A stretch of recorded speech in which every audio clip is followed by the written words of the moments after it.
All right, hey there, everyone. Let's do a little market review. That's one of my guinea pigs over there. I guess he's into the market. Dr. Puffenstein. Chill out, Puff.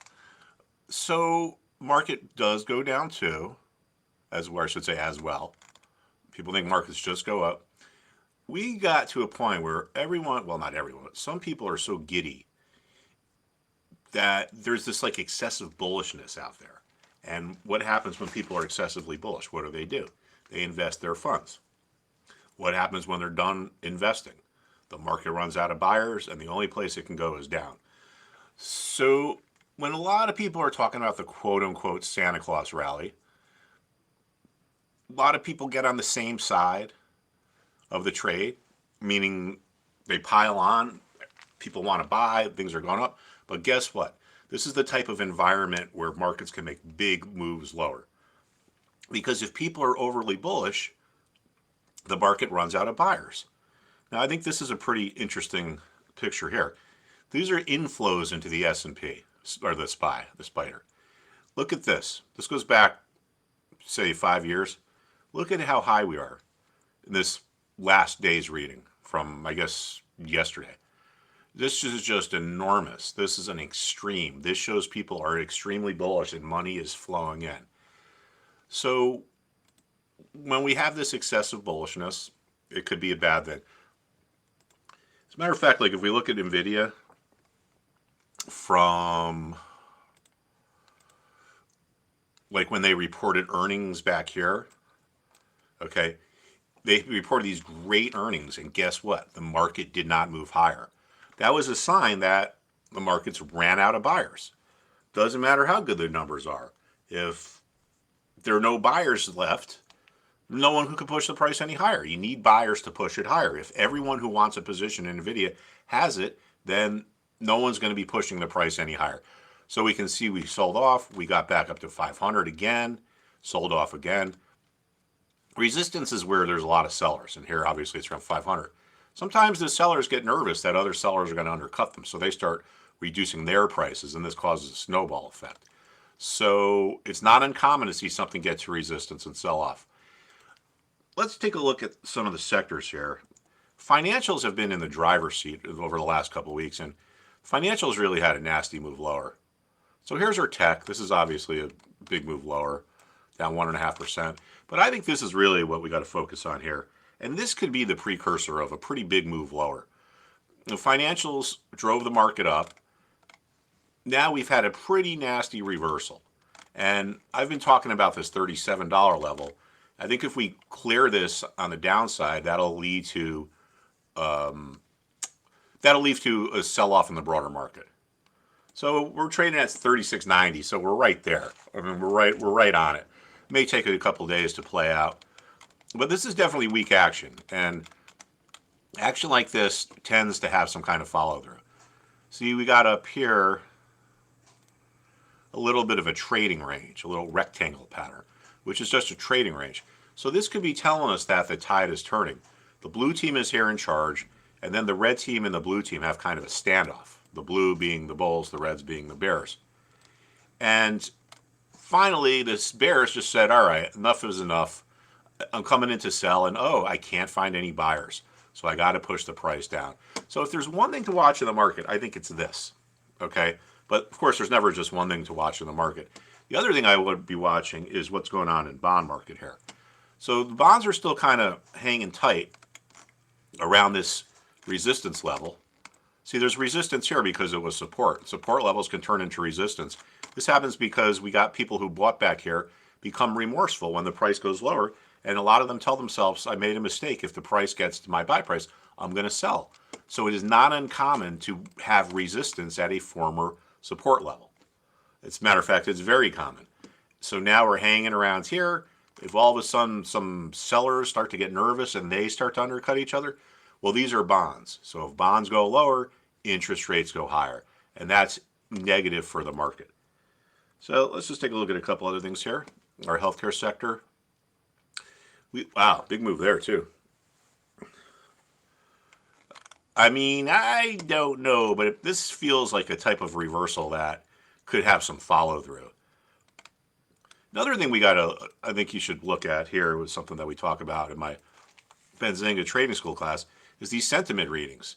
This AAII.com, it's a free site, and it's the American Association of Individual Investors. They ask their investors, or their members, I should say, are you bullish, bearish, or neutral? So we have a really high bullish reading, and we have like a really low bearish reading. What does that mean? Very few bearish investors, a lot of bullish investors. Maybe the market runs out of buyers. So if we look here at the S&P 500 and we go back to these readings over the last year, the most bullish reading was July 19th, and the most bearish was about a year ago. As a matter of fact, a year ago tomorrow, winter solstice, 12/21. So this was the most bearish reading, okay, and obviously we rallied, and this was the most bullish reading. So we sold off. This is what we call sentiment. It's the full psychology of the market. It's not individuals' psychology. It's like the aggregate psychology. And it's pretty simple to understand. It's a contrarian thing. When the market runs out of buyers, the only place you can go is lower. The old story, which is probably true, is that Joe Kennedy, who was the patriarch of the Kennedy family, he was in the 20s, like what we would call a Wall Street operator back then, which is probably their equivalent of a modern day fund manager or hedge fund manager. So the story is he's on his way to work and he's getting to shoe shine, and the shoe shine boy gives him tips. Then he goes into work and he sells everything and he goes short everything, and the market crashes. So he realized, hey, if people that don't typically buy stocks are buying stocks, it's the last in the line. It's the end of the food chain. There's no one to push the price any higher. I had my own personal experience right at the very end of 2021, going back to here. As a matter of fact, like right up here, this red circle wasn't it, but it was right. I mean, it was like right around Christmas and New Year's. So I had a plumber come over because I had a leaky pipe, and he saw my screens and asked me if I was a day trader, and I told him what I did, and then he told me about how he has two friends. One was a plumber, and one was an HVAC guy, and they each decided to leave their jobs so they can go take jobs as full-time day traders. Now, I mean, I'm no Joe Kennedy, but it's the same thing 100 years later. When you have people that don't typically buy stocks, like plumbers and HVAC people, and I'm not putting them down in any way, I'm just saying you got to understand these dynamics if you want to be a successful trader. When you have people like that who don't typically buy stocks or buying them, they're the last in the line. There's no one left to push the price higher. A price cannot go higher unless there's buyers pushing it up. If we're running out of buyers, it can only go down. So this isn't surprising. This could be the start of something kind of big. So make sure you check back, or make sure you check out the Benzinga Trading School. Here's our consumer discretionary, broke our uptrend there. So it looks like weakness just kind of across the board here.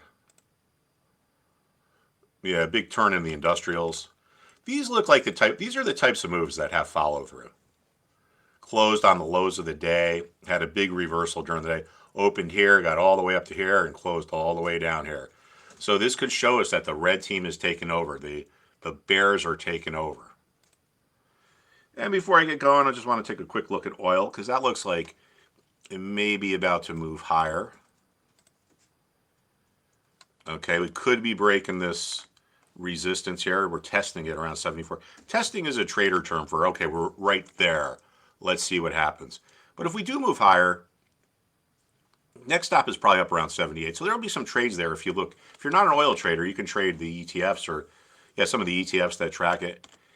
But the market, I think, is poised to make a big move lower. If there's some kind of a catalyst, like if there's some kind of an attack over there in the Red Sea, or some tanker gets sunk, or so forth and so on. I mean, I unfortunately think it's inevitable that there's going to be a terrorist attack here, because that's what happens when you have an open border, and that's what happens when you take the army out of Afghanistan and leave billions of dollars of weapons there. It's not going to end good, and I hope I'm wrong, but I'm someone who was in the city on 9/11, and can't believe some of the incompetence that is going on right now in our government. But that's neither here nor there. Well, actually, it is here and it is there. But right now, we're talking about the market. So anyway, all right. So those are some things to keep an eye on. Check back tomorrow for our morning thing. Their Benzinga trading class is at 11, and I will see you soon. Thanks, everybody.